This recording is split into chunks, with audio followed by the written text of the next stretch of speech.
Réaliser un titrage, c'est déterminer la concentration d'une solution. Autrement dit, c'est faire un dosage, mais un dosage particulier. Un titrage, c'est un dosage qui repose sur une réaction totale. La plupart des titrages sont directs, mais que signifie direct?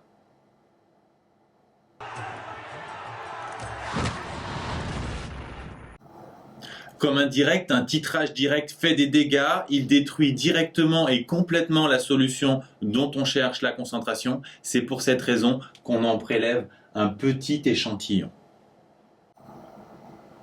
Pour réaliser un titrage, il faut connaître le volume de la solution dont on cherche la concentration, qui s'appelle la solution titrée. On la fait réagir avec une deuxième solution dont on connaît la concentration, qui s'appelle la solution titrante. Avec la burette graduée, on va déterminer le volume à verser pour détruire complètement l'espèce dont on cherche la concentration. Et pour accélérer la réaction, on utilise un agitateur magnétique. Dans un titrage colorimétrique, le volume à déterminer se trouve par un changement de couleur. En général, la solution dans la burette graduée est colorée, alors que l'autre réactif et les produits sont incolores. Pourquoi? Parce que quand on verse les premières gouttes de B, au départ, A est largement en excès. Les gouttes de B vont donc tout de suite disparaître. Ensuite, quand on arrive au moment où la quantité de B versée est égale à la quantité de A, ce qu'on appelle l'équivalence, B aura entièrement consommé A. Et si on rajoute une goutte supplémentaire de B, B va être en excès et il va teinter la solution. Dans un titrage, le moment clé, c'est l'équivalence. Il en existe plusieurs définitions, je vous en propose deux. C'est le moment où il y a changement de réactif limitant. On l'a vu dans l'exemple précédent, A était en excès avant l'équivalence, puis ensuite c'est passé à B. Deuxième définition, c'est le moment où les deux réactifs sont limitants en même temps. C'est très utile pour interpréter les tableaux d'avancement. Ici, j'ai pris une réaction totale où tous les coefficients stoichiométriques sont égaux à 1 pour avoir un exemple simple. À l'état initial, on a Na et Nb pour les réactifs et 0 pour les produits. Puisqu'on a des coefficients stoichiométriques égaux à 1, on peut dire que les réactifs disparaissent un par un. Donc on a Na moins X, Nb moins X, puis ensuite les produits apparaissent eux aussi un par un. Donc on a X et X. Pour l'état final, dans le cas d'une réaction totale, il suffit de remplacer tous les X par des X max. Au moment de l'équivalence, on vient de le dire, les deux réactifs sont limitants en même temps. Donc ils disparaissent tous les deux au même moment. On a alors deux équations égales à 0. Donc X max va être égal à Na et à Nb, autrement dit Na égale Nb. Et si on se rappelle que N c'est Cv, on a CaVa est égal à CbVb. Que se passe-t-il si les coefficients stoichiométriques sont différents de 1, par exemple 3, 2 et 4? Globalement, le tableau change assez peu, l'état initial ne change pas du tout. Ici, le réactif A disparaît 3 par 3. On a Na moins 3x. Ici, pour le réactif B, ils disparaissent 2 par 2. Et pour le produit, ici, ils apparaissent 4 par 4.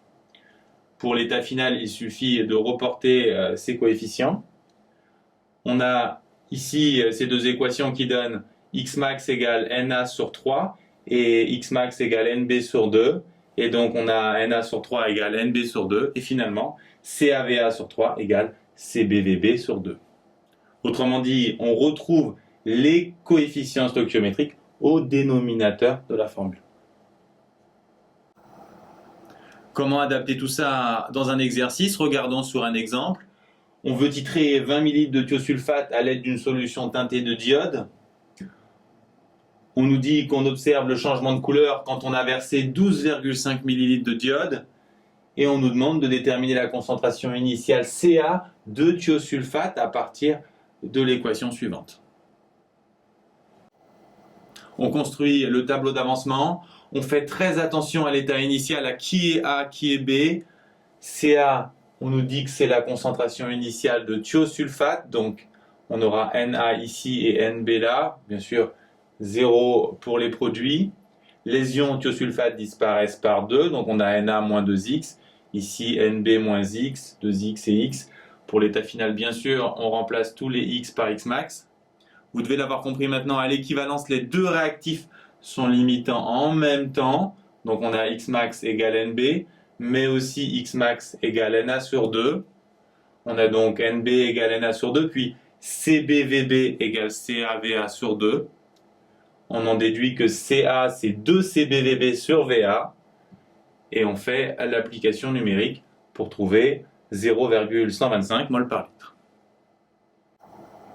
Vous devez retenir qu'un titrage, c'est un dosage qui repose sur une réaction totale, rapide et unique, ce qui signifie que B ne doit réagir qu'avec A.